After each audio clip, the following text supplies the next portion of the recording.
How y'all doing today? My name's Ayin, and today's topic of discussion, just want to make sure I'm saying it right.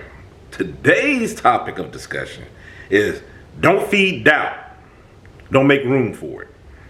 Don't feed doubt. Don't make room for it. When I'm thinking about this topic, like all other videos that I have on this channel, I'm thinking about this being in the healthiest way possible. When doubt arises, don't feed into it. Now, with me saying that, you know, with the other videos that I said, I like to give a well-rounded view on what I'm talking about. When I'm saying don't feed into doubt, I'm not saying don't throw caution into the wind and be reckless. That's not what I'm saying. If you go check some of those earlier videos that I've done, go on this very YouTube channel, go sort those videos to the oldest ones that I've done, you'll see that one of the consistent things that I'm talking about in a lot of those videos is, especially when you're looking at the goal-oriented videos, I'm talking about doing research into whatever it is that you're trying to do. Research doesn't cost you anything but your time. If you can't give your time to it, then I don't know how else you're going to put in on trying to do whatever it is that you're doing, if you're not willing to invest time in you. So research is where it all begins. Now, with that being said, because I hadn't said that in some of these latest videos, I just wanted to touch back on that.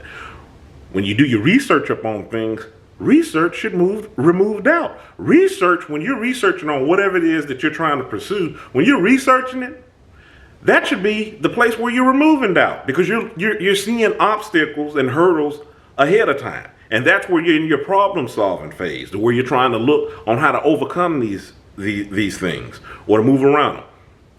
Another thing that I consistently say in my videos, if you watch some of my other videos, you have heard me say this.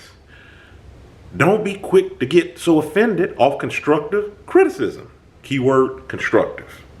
Check out some of the other videos when you want to see what's the difference between destructive and constructive. Sometimes people are going to give you constructive feedback. That's going to feed into, just like how when you're doing your research. If they're giving you constructive criticism, they're trying to give you something to avoid you from falling into a pitfall, and to further you, chop that up, dice it up, see if it's something that you can use.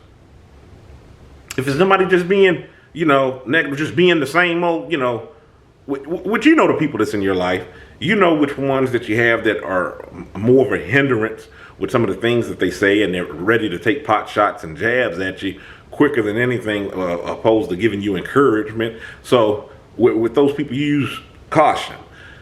But you still got to be open to constructive criticism. Now, back to the topic of this video, not giving room to doubt.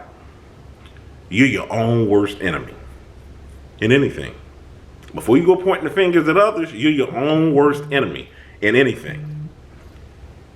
And by doubting yourself, it's a surefire way to keep you from doing whatever it is that you're wanting to do. Research it, look into it, see how you can overcome those obstacles so you can go on. It's no reason to doubt. Doubt is going to only lead you down the road of just talking yourself out of doing whatever you're doing. Keep in mind, we're talking about healthy things here.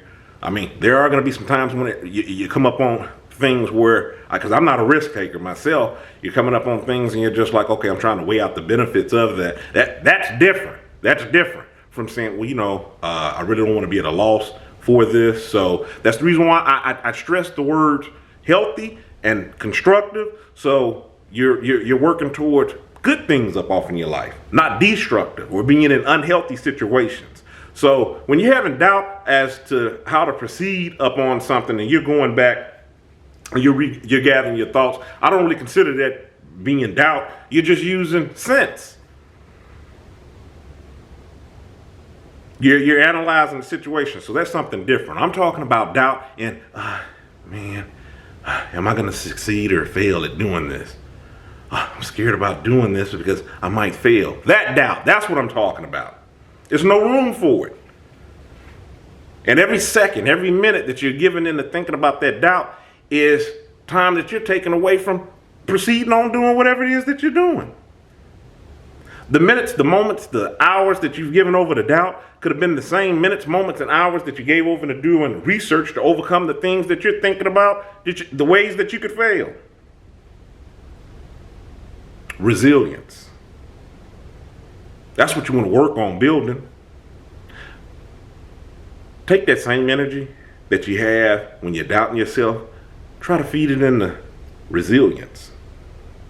Think about it. Go look that word up. I'm not going to define it here. Go look that word up. Resilience is to keep you from failing. So think about that. You can't be at both ends of the scale. Go look that word up. Define it. I do it all the time. I like to go to the most basic words and look them up to make sure that I'm still hanging on to the appropriate meaning that I'm using them for, and that I'm in the right frame of mind when I'm thinking and I'm doing it. It's a way to get me grounded.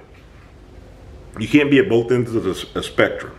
I guarantee you, when you look up that word resilience, you'll feel inspired. I ain't even looked it up. I'm just telling you here up off in the video because I know the definition of the word. You may think that you know the definition of the word. And after this video, I'm going to still look up the definition of the word. But I guarantee you, with you looking that up, you're going to find positive and healthy and encouraging things that you're going to see are antonyms for doubt. It's going to be at the furthest end of the spectrum. Doubt, there's no room for it. I'm going to leave you on that note. Go ahead and hit that subscribe button. Follow me on my other social media, Facebook, Tumblr, Twitter, Instagram. Obviously, I'm on YouTube. This is where I'm doing the videos. Check the link in the description box. Amazon, a book. I wrote it. Family Communication. Go check it out. Paperback or ebook copy. In the meantime, if you hadn't already, hit that subscribe button. Stay encouraged. Avoid being discouraged. I'm Ayin. You have a good one.